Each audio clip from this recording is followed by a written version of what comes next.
Right lads, I'm your host, Amanus Kebab, and this happened. So Halo Infinite has finally been set for a release date of holiday 2021, and alongside this came the announcement that the multiplayer will be free to play. Which is f***ing glorious, by the way. Now a lot of people are happy about this, others not so much. But the one question that's been running through my mind ever since this announcement is this: can Halo Infinite, with its new free to play model, revive the Halo franchise? Now the past decade hasn't exactly been kind to the Halo franchise, pretty much ever since 343 took over.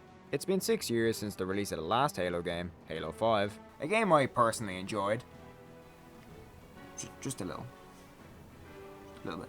But others had much more mixed feelings about it, being critical of its lackluster story, its kinda empty feeling multiplayer, at least at the start, and the new advanced movement that felt like it was ripped straight from Black Ops 3.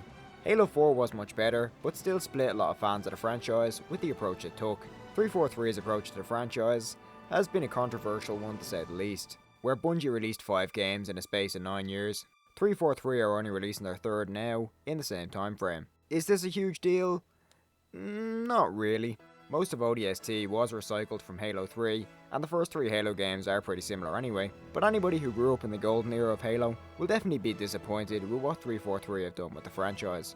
Now that's not to say a franchise revival of this proportion is impossible, and I think a prime example of this comes from Halo's biggest rival in the late 2000s, Call of Duty. Call of Duty 2 had a golden era that soon plateaued into a period of mediocre, unpopular games, starting with Ghosts in 2013 and running up to Black Ops 4 in 2018, with the latter seeing sales numbers not seeing that low since the start of the franchise. However, its follow-up, 2019's Modern Warfare, made a complete U-turn, becoming one of the best-selling games in the franchise, largely due in part to the game's Warzone mode being free to play. So this begs the question: if Call of Duty can do it, why can't Halo? Now it's not impossible, but 343 will face some difficulties, especially with the fact that Halo is an Xbox exclusive. See, this wasn't a problem back in 2007, when the 360 was absolutely trumping the PS3 in sales. But seeing as the Xbox One was the laughingstock of the 8th generation, and the Series X and S are still recovering from the legacy it left behind, it probably won't reach the number of players Warzone was pulling in. Although with a lot of Xbox games being playable on PC through Game Pass,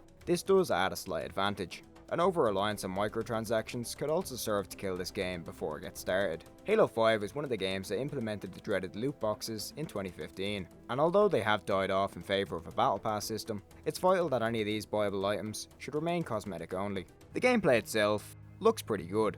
On the campaign side of things, it looks to be a blend of new and old, dropping the advanced movement seen in Halo 5 in favour of a grappling hook. The levels themselves are now more open, straying away from the linear design the series is famous for. Now obviously we don't know what this game's going to be like till we get our hands on it, but this blend of old and new should feel at home with older players, but also welcoming to new ones. We haven't got much on the story side of things, but what we do know is the UNSC is lost, the Banished are the bad guys, a replacement Cortana, and a pilot guy.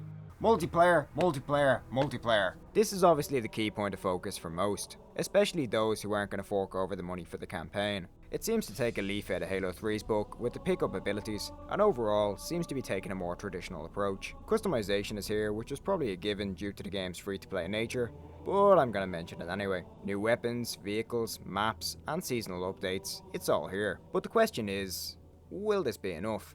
I think it will anyway. Don't get me wrong, I'm incredibly doubtful this game will top the quote-unquote golden era of Halo, but instead, like with Call of Duty, modernise it for a new generation and return it to the levels of popularity it used to have. Now of course this is all just speculation. This game could come out as a buggy, boring mess, but I think 343 actually have the opportunity here to emerge a bit from the shadow of Bungie and put Halo back on the map. Instead of being an argument point for why Xbox don't make good exclusives anymore, or care about their franchises. Anyways, that's all for now. I'm off to figure out how to make an energy sword out of